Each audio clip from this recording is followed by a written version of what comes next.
2.0. Schrödinger, c'est janvier et non février. Nous avons un problème.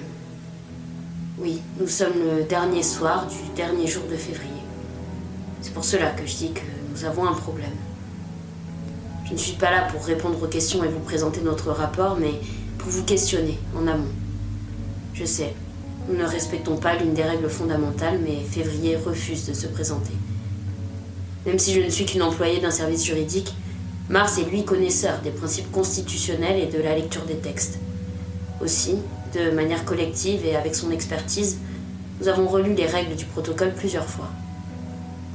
Il est indiqué que nous devons prendre position, en collectif, sur les informations durant le mois. Il nous est conseillé de procéder à des vérifications, expérimentations de toutes sortes et débats dans le groupe, puis remettre nos décisions dans un rapport consigné avant la fin du mois et venir le présenter dans la boîte noire. Il n'est pas ici indiqué qu'il serait interdit de venir interroger l'un des aspects du protocole en amont de la remise du rapport, ni que nous ne pouvons pas remettre en question des éléments du moment que cela est décidé en collectif. S'il est bien établi au sein de votre protocole, cher Schrödinger, que les règles du monde extérieur valent également ici, nous demandons à appliquer le principe de la démocratie des lois.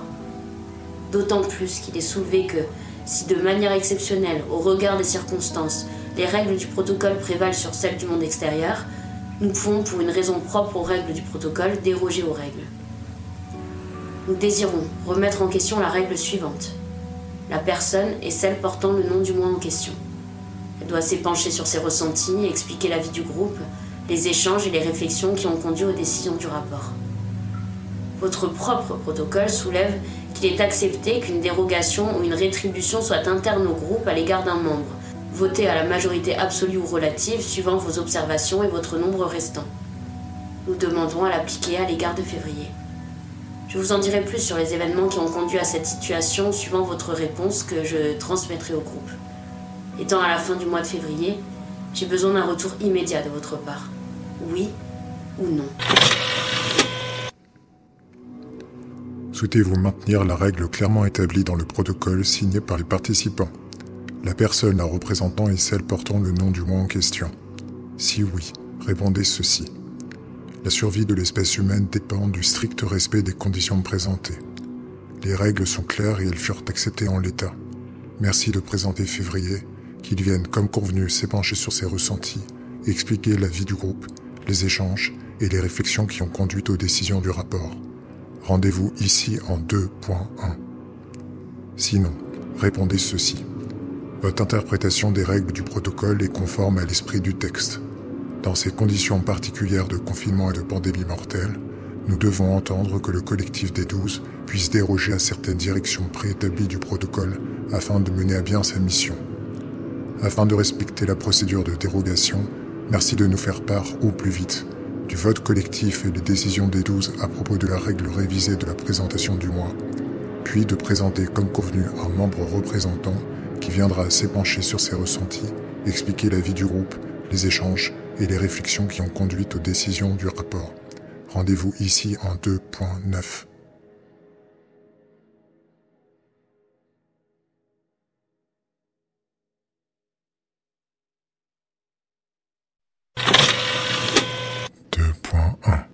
La survie de l'espèce humaine dépend du strict respect des conditions présentées.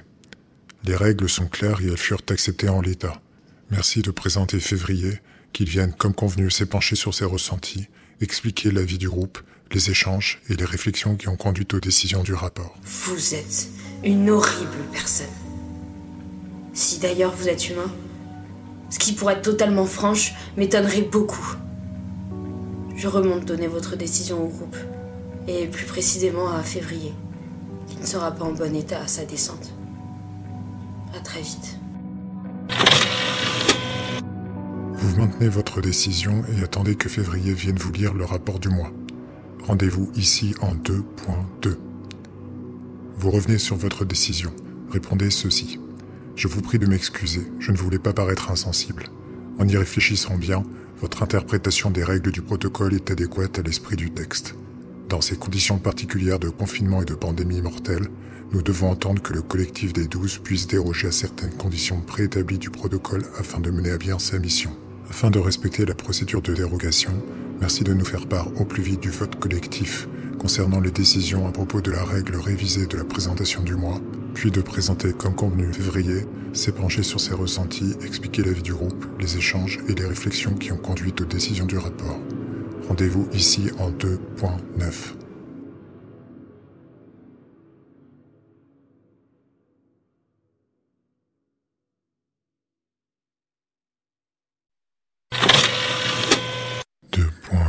Mes respects, docteur Schrödinger. Je suis février. J'ai besoin de respirer. J'ai pris mon sac avec moi. Et ça, c'est mon stylo. Ça m'aide. Voilà, ça va déjà mieux. Il vous s'agira de pardonner mon toc, hein, mon stylo qui s'ouvre et qui se ferme. Voilà, ça me détend en phase de stress, en fait, depuis ma jeunesse. Vous saurez, je pense, vous m'excuser pour les éventuels clics durant notre enregistrement. Voilà, ça va déjà mieux. Voilà, hein, ça va aller de mieux en mieux. Janvier m'a gentiment transmis son précédent écrit d'enregistrement afin que je puisse m'y référer en cas d'angoisse. Où sont-elles? Ah, ici. Voilà, comme ça. Avec mes lunettes, ce sera mieux.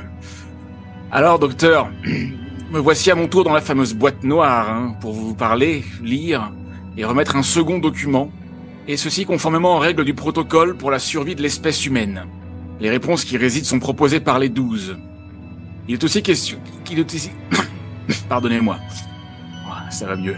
Je suis désolé, mais bienvenue à la fin de l'espèce humaine au-dessus, à l'entrée de la boîte noire, n'a rien pour calmer mon anxiété chronique dissimulée derrière mon calme apparent. Reprenons. Il est aussi question de vous narrer notre histoire sur ce dernier mois et les motifs de nos réponses. Non, je préfère ne pas feinter. Non, j'y arriverai pas ainsi. J'envisage de partager mon ressenti immédiat plutôt que de lire le document et suivre le protocole. Vous souhaitez que février vous partage ses ressentis, cela vous questionne. Dites ceci. Poursuivez sur vos ressentis immédiats, février, mais brièvement, afin de reprendre le protocole convenu. Rendez-vous ici en 2.3. Vous préférez que février respecte la procédure? Dites ceci. Merci de m'épargner vos ressentis immédiats afin de respecter, comme il se doit, le protocole prévu. Rendez-vous ici en 2.6.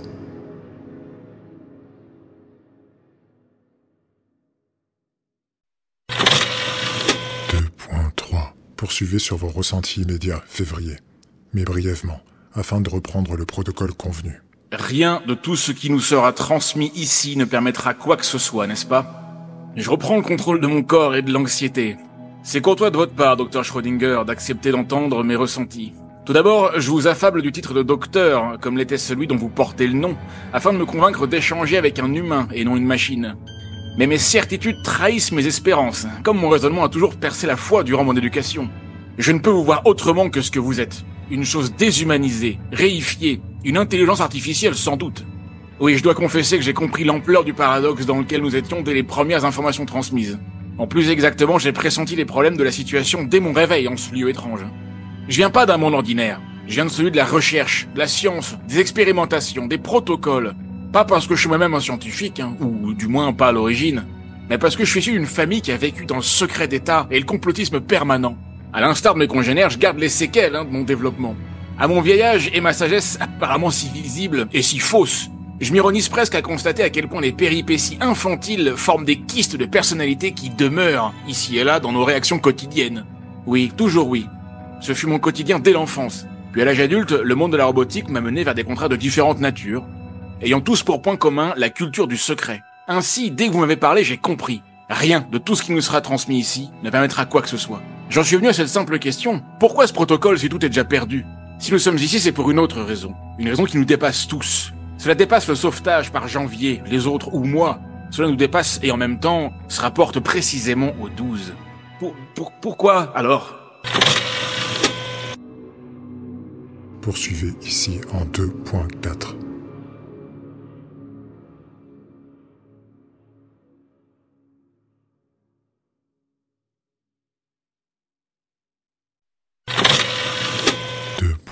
Il n'y a aucun espoir pour celles et ceux dehors, c'est cela? Nous écoutez-vous vraiment, docteur Schrödinger? Je penche davantage pour une forme d'enregistrement avec des réponses automatisées, une forme de réflexion artificielle. Le plus sordide serait tout bien considéré que notre vécu soit dans les mains d'un total inconnu du secteur administratif. Si cela est le cas, soyez clément avec Janvier. Selon mes probabilités, c'est elle ou Décembre qui se présentera ici une fois que... vous vous en doutez. Pourquoi dis-je cela? Janvier et Décembre sont les deux seuls non-scientifiques du groupe des 12. C'est les deux seuls qui n'ont pas d'utilité directe dans les réponses à fournir chaque mois pour le protocole. Conclusion, à quoi servent ces deux profils si jamais on avait été sélectionné pour sauver le monde en répondant à des questions précises? Décembre possède une arme à feu à son étage. Oh, elle m'a rien montré, elle est trop intelligente. Vous savez, je suis dans la robotique, moi j'hume aisément l'odeur des métaux, des armes aussi, de certaines d'ailleurs en particulier, et de leur lavement. Déjà quand j'étais adolescent, je reconnaissais des odeurs. Elle devait être en train de procéder des vérifications quand je me suis présenté pour bénéficier de mes médicaments pour le cœur. Je suis pas complotiste, je suis analyste. J'ai suffisamment vécu dans cet espace clos de la rationalité pour m'en protéger. Un médecin militaire qui a une arme me choque pas. Ça signifie pour autant qu'il y a un contrôle en jeu. Et qui dit contrôle, dit information et pouvoir. Nous ne sommes pas tous ignorants, il y a des borgnes au dôme des aveugles. C'est ce que soupçonne également Juillet, qui enquêtait sur vous. Je me suis alors demandé, est-ce pour cela qu'il est ici? Et puis bon, ça m'a paru un peu simpliste, un peu grossier. Pourquoi? Il va de soi qu'à votre place, j'aurais pas positionné parmi les 12 un spécialiste de l'analyse des scènes de crime, une personne soupçonneuse et déductive. La réponse la plus évidente, après réflexion, revient à émettre comme hypothèse que Juillet est avec vous. Mais ça aussi c'est trop simple, n'est-ce pas? Vous. Comme si tout pouvait se résumer ainsi. Juillet se doute de mes conclusions. C'est pour cela que nous nous apprécions, je crois. Il y a des manières de raisonner qui séduisent. Enfin, vous m'avez compris. Si Décembre est une femme solide, je ne peux en dire autant de Janvier, hélas. Et tant mieux pour elle. Le rideau de pluie de la vie ne l'a pas encore noyé. Janvier n'a sans doute pas été désigné Janvier par hasard. L'analyse plus qualitative me conduit à penser que Janvier reviendra ici. C'est une belle personne, authentique. Laissez-la si possible en dehors de tout ça.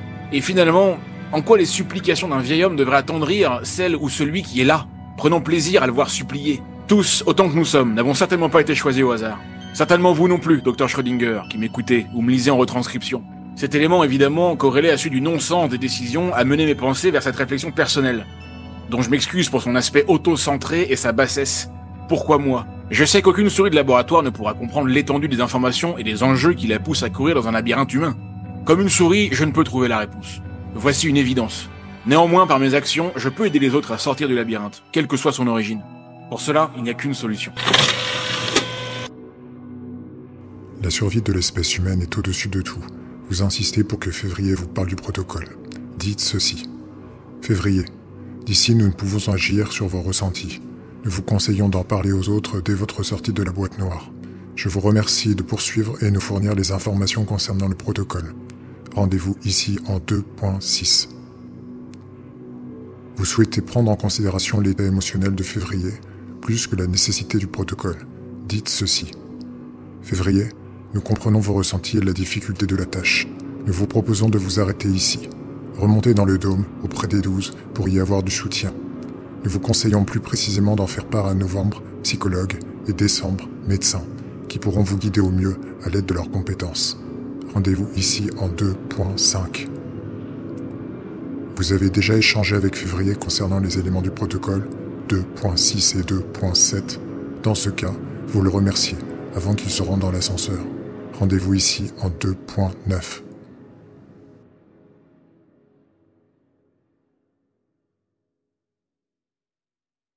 2.5. Février.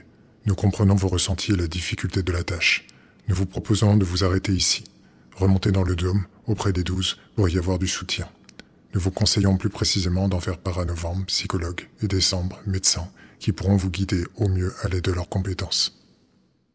Allez, mon vieux, expire. Voilà, ça va mieux. Je vous remercie, cher docteur Schrödinger. Peut-être sommes-nous de la même espèce, tout compte fait. Je ne redescendrai pas ici. Aussi, je vous partage une anecdote avant de vous quitter. Quand j'étais petit, mes parents étaient sévères envers moi, délaissant sur mes épaules d'enfant le poids des attentes sociales parentales. Un jour, une personne à l'école les a accueillis. Elle présentait bien, avait une belle veste, je m'en souviens encore, elle parlait bien. Mes parents étaient captivés à l'idée d'un enseignant plus réflexif qu'eux. Cette personne a expliqué à mon père, surtout, l'importance de bien me traiter. Que je ferais de grandes choses avec mes jeux de logique. Le lendemain, j'ai aperçu cette personne dans le hall, à laver le sol. Certes, j'étais jeune, mais pas naïf. Cette personne n'enseignait pas ici, je le savais. Je l'avais jamais aperçu avant l'échange de la veille. Et je lui ai demandé pourquoi il avait fait ça. Vous savez ce qu'il m'a répondu? L'important n'est pas le pourquoi, mais le comment. Tu ne m'avais jamais vu avant que je porte cette belle veste et que je parle avec de grands mots, pas vrai? Tout est dans la mise en scène. Si tu veux qu'on t'entende, mets une jolie veste. La fascination ne vient pas de toi, mais du regard des autres. Un vrai renard, ce monsieur Fox. Ce conseil m'a servi toute ma vie, non pour duper, mais pour me protéger des mises en scène. Adieu, monsieur Schrödinger. Merci de m'avoir écouté. Poursuivez ici en 2.9.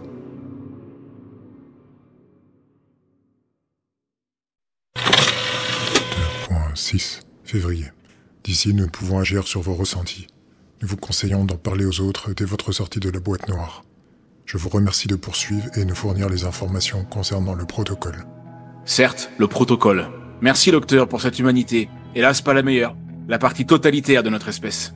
Je dois vous expliquer ce que je vis ici, depuis le 1er janvier, pour vous lire nos réponses et nos motivations. Comme les autres, je vis ou survis dans ce complexe, ce dôme sécurisé, constitué en son centre d'une boîte noire. Oui, c'est une curiosité. Notre habitat est circulaire, bâti sous la forme d'un dôme de 15 étages, visible depuis l'extérieur. La disposition est spécifiquement prévue pour nous, et elle a un sens bien particulier. Dit ironiquement, nous tournons en rond. Ah, pardonnez mon humour suranné. Plus sérieusement, l'ouverture des halls posait sûrement une forme de contrôle. Mais ici, dans la confidentialité de la boîte noire, je savais très bien que si je descendais, je ne remonterais pas. Mon étage personnel est le 2e, appelé février, évidemment. Peint en couleur blanche de l'hiver. Il y a des mouvements stylisés, mais humbles, pour symboliser les vents froids du nord qui conquièrent l'Occident. Mais je préfère volontiers cet étage à celui de décembre, dont les murs dégagent la tristesse d'une année qui s'éteint. Je le préfère aussi à celui de juillet, un étage aussi fouillis et agité que lui. Je crois que les couleurs me pèsent. Je suis un vieil homme, et mes yeux se consolent de leur expérience dans les nuances simples. Est-ce cela la sagesse, de comprendre que peu signifie tant? Je chéris un simple thé bien dosé, au moment adéquat de la journée, plutôt qu'une accumulation de café à chaque heure. Je ne me plais guère dans ces sortes de lofts. Tous ces halls ouverts à la vue globale, sur les chambres parfaitement disposées à la périphérie du dôme. Un remarquable panoptique, l'ultime autocontrôle du collectif par le collectif. Tout cet espace et cette lumière abondante créent chez moi un malaise global. Finalement, je me sens bien qu'ici. Une petite salle sombre semblable à mon bureau. La boîte noire. J'en ai même le surnom. J'apprécie particulièrement l'idée que le dernier étage conduise au sous-sol. Quelle merveilleuse idée. La finalité vers l'origine creusée en profondeur, notre cave collective. Là où tout démarre, puis s'arrête. Le début et la fin des informations. J'aime ceci, que la fin rejoigne le début, pourrions-nous dire. C'est donc ici que je me trouve actuellement, et ici que je me sens bien pour... Vous sentez que Février ne répond pas réellement aux éléments du protocole. Vous insistez pour qu'il reste concentré et vous parle des éléments concrets du protocole. Dites ceci. Février. Il est crucial que nous obtenions des réponses aux questions du mois afin de pouvoir appliquer au plus vite au reste de l'humanité. Nous avons également besoin de comprendre les motivations de vos consignes. Merci de rester concentré. Rendez-vous ici en 2.7. Vous n'avez pas pris le temps d'échanger avec Février sur son état émotionnel, en 2.3 et suivant. Vous estimez que vous n'aurez pas de réponse en l'état et qu'il est finalement important de revenir sur ses ressentis. Revenez en 2.3.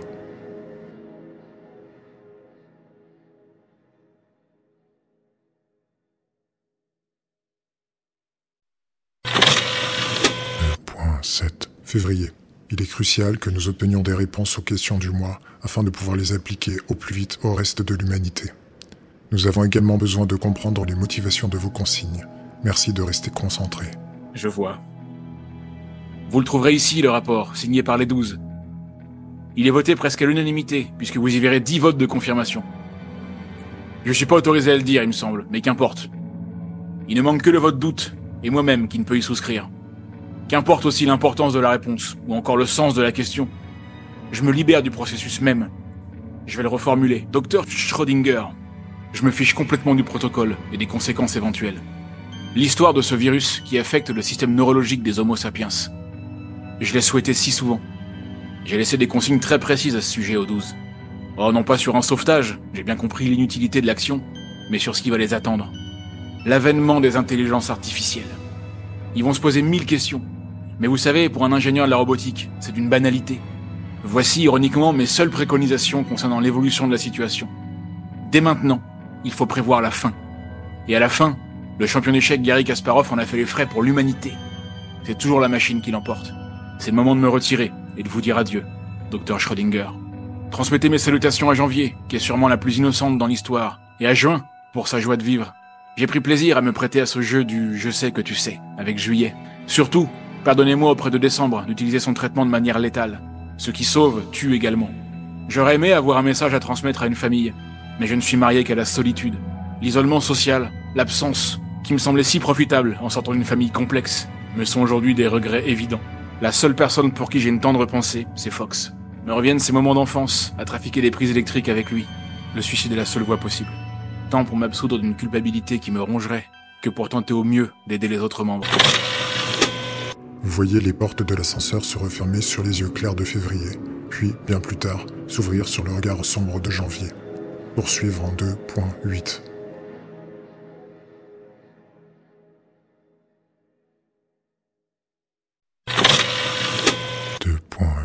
Février est mort. Décembre a fait ce qu'elle a pu, mais cela n'a rien donné. J'aurais aimé connaître son nom. Nous sommes tous très remontés là-haut, Schrödinger. Que lui avez-vous fait? Pourquoi ne pas l'avoir aidé? Pourquoi avoir insisté à ce qu'il vienne?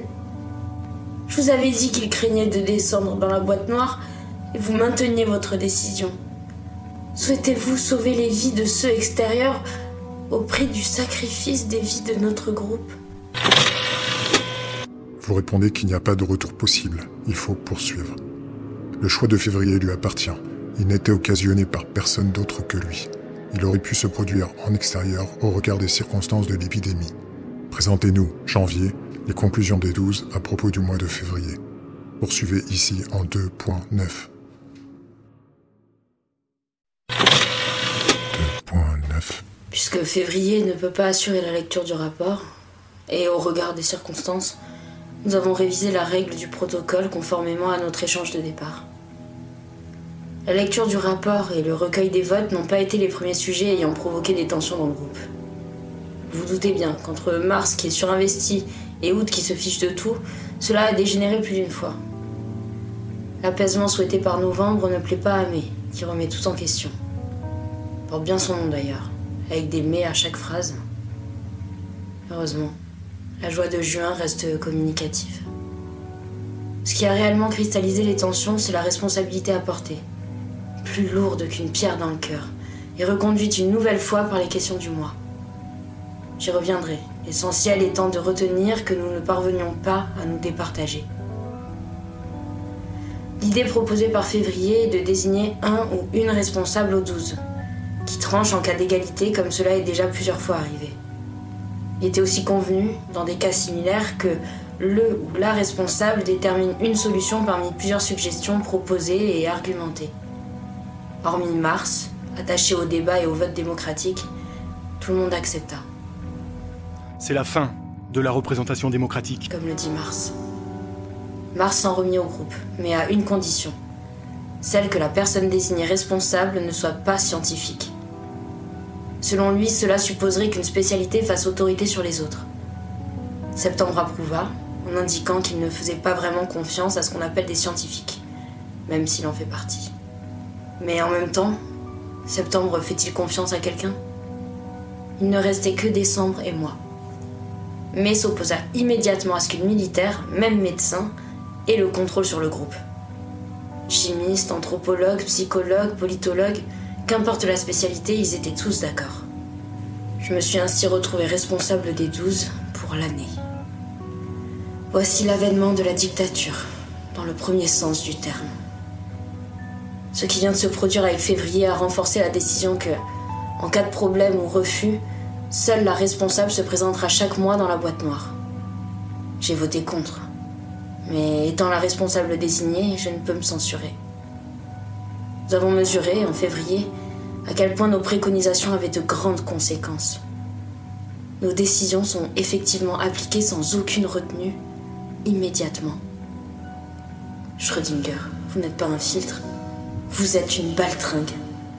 Le mois dernier, je vous avais partagé avoir le corps qui tremblait à l'idée d'assumer les conséquences de nos décisions. Ce n'était rien à côté d'aujourd'hui. Je commence seulement à mesurer l'ampleur des événements. Je découvre chaque jour un peu plus la personnalité des membres des 12, en même temps que nous ouvrons les yeux sur ce qui se passe dans le monde à travers les informations transmises.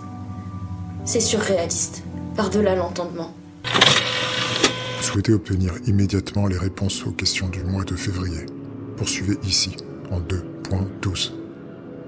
Vous souhaitez que l'on vous explique ce qui a motivé les réponses aux questions du mois de février. Poursuivez ici en 2.10.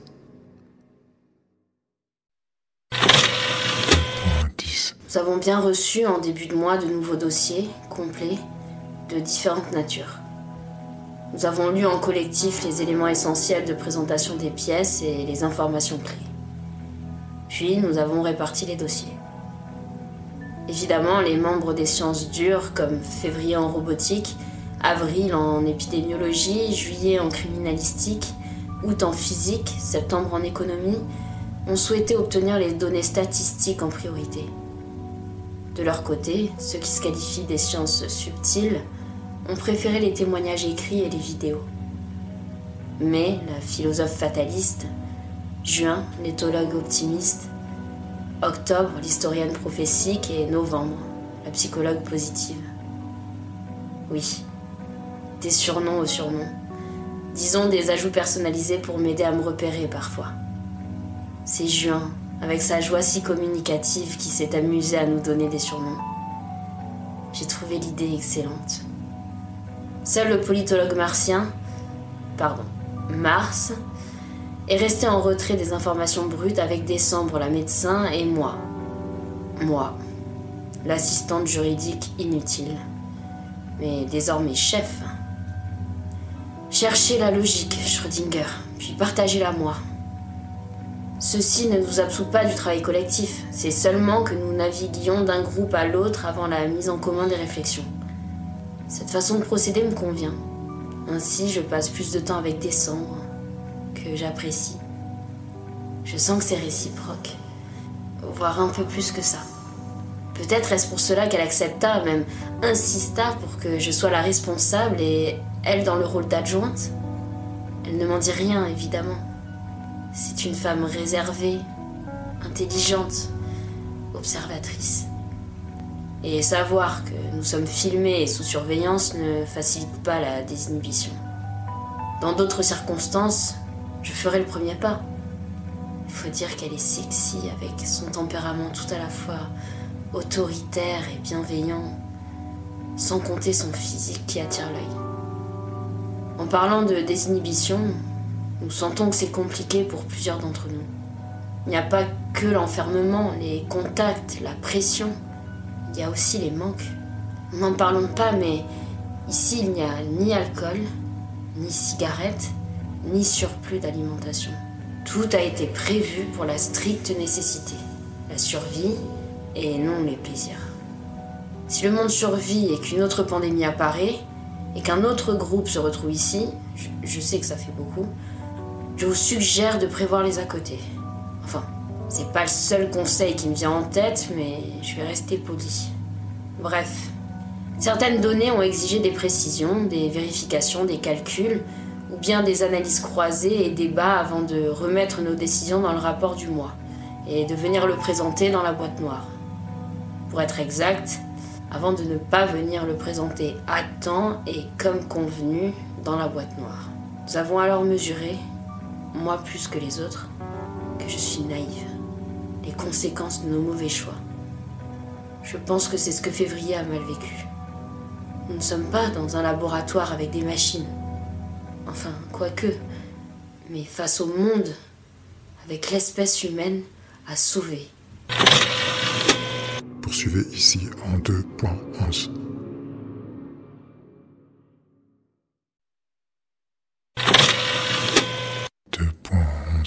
C'est à peine croyable. Le peu de questions du mois. Plus que 5. 5 sur les 10 du mois précédent. La diminution du nombre de questions est la conséquence de la baisse radicale de la quantité de ministères encore valides et la liquidation de l'Assemblée nationale pour un gouvernement de crise. De notre fait.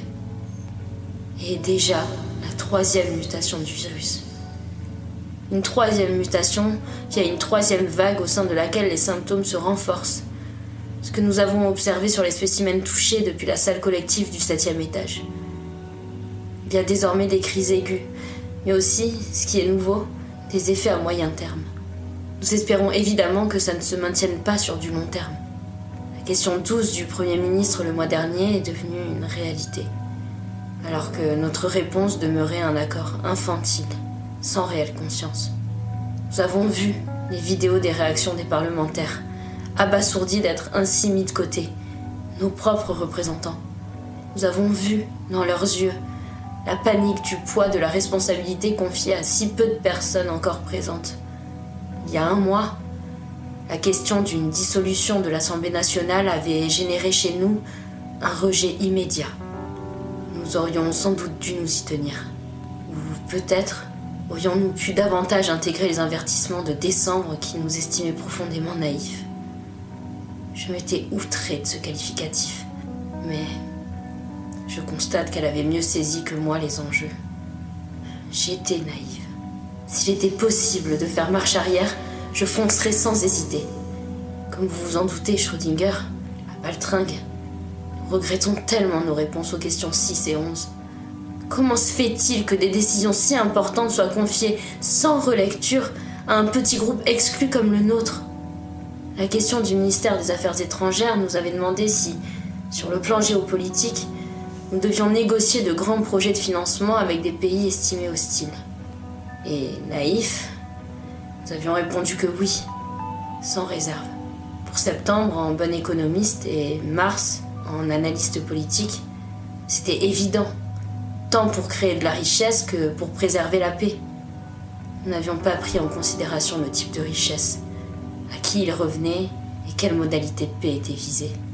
Encore une fois, pour qui? C'est donc notre historienne, Octobre, cette imposante femme à l'allure prophétique qui avait vu juste. La crise est là, avec tout ce qui l'accompagne. C'est ce que nous avons contemplé sur les images.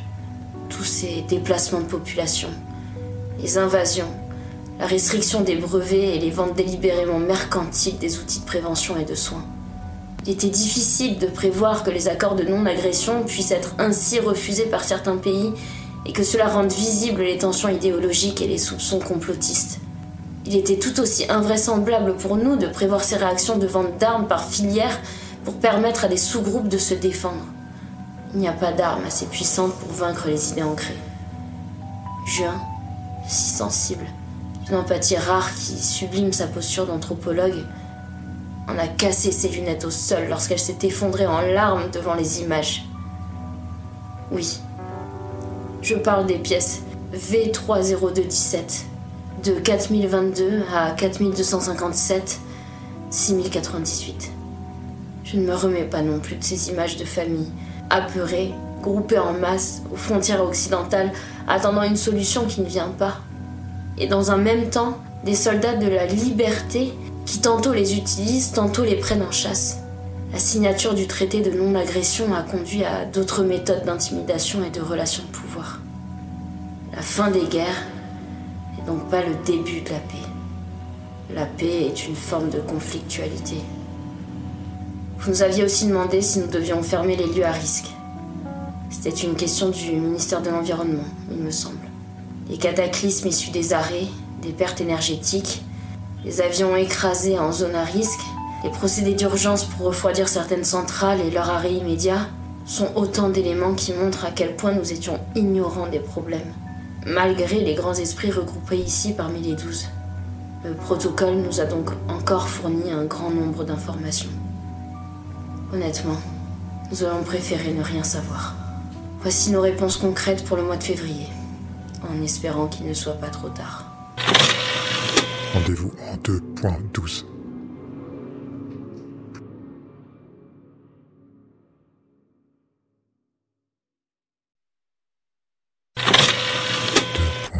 Schrödinger. Voici donc les réponses des 12 aux questions du mois de février. Heureusement que juillet et décembre sont avec nous pour valider nos positions. Sans eux, je ne sais pas ce que nous ferions. J'ai l'impression qu'ils nous contraignent à poursuivre, arrêter, reprendre, mais en tout cas à faire quelque chose, et tant mieux.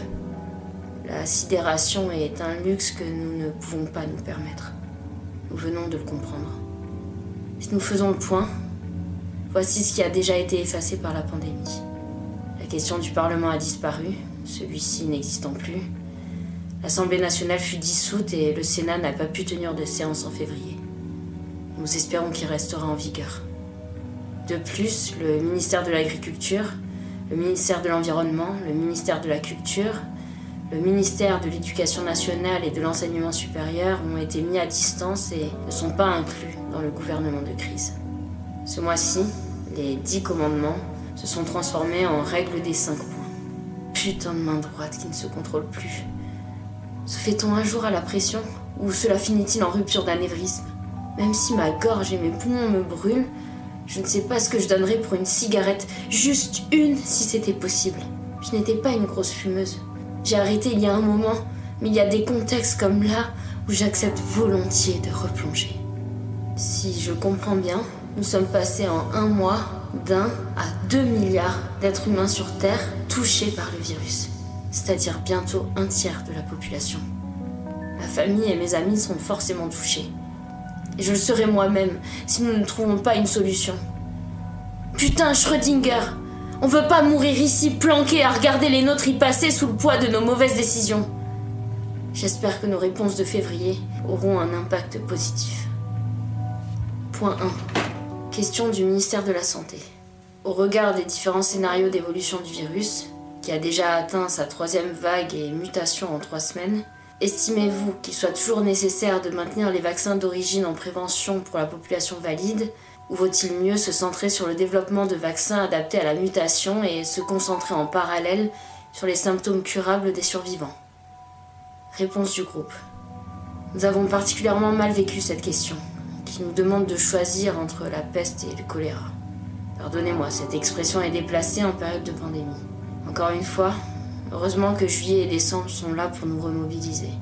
Février n'arrivait plus à respirer, les yeux brillants et perdus sur le sens de la question. Nous avions besoin de comprendre.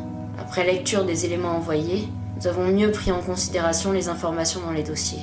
Il n'y a pas assez de ressources humaines et financières disponibles pour maintenir de front la généralisation des vaccins d'origine et le développement de nouveaux spécifiques à l'évolution du virus. Comment est-ce possible? Certains d'entre nous, en bons économistes ou rationalistes, sont plus froids que moi. Je suis désolée d'être aussi spontanée. Nous comprenons que cette pénurie de ressources percute tout autant la prise en charge des patients dans les services hospitaliers ou autres lieux de soins. Après discussion et débat, il a fallu trancher. Voici notre réponse. Nous avons décidé de vous conseiller sur le soin à apporter aux patients souffrants et de vous concentrer sur le développement de nouveaux vaccins plus adaptés à l'évolution du virus. Point 2. Question du ministère de l'Économie et des Finances. La stratégie précédente n'a pas permis d'endiguer l'évolution du virus. Recommandez-vous cette fois de procéder à des confinements de grande ampleur en urgence et de fermer toutes les zones à risque, notamment les centrales nucléaires? Réponse du groupe. Au regard de l'évolution spectaculaire du virus, les articles scientifiques consultés et vérifiés qui comparent les effets du confinement comparativement au non-confinement dans la lutte contre une pandémie, nous ne voyons d'autre option que valider le confinement généralisé de la population et le maintien des mises en quarantaine des lieux à risque. Au regard des circonstances et des risques observés, nous préconisons de fermer les zones à risque et donc limiter l'activité des productions d'énergie qui mettrait en péril des vies humaines. Point 3. Question conjointe du ministère de l'Intérieur et du ministère de la Justice.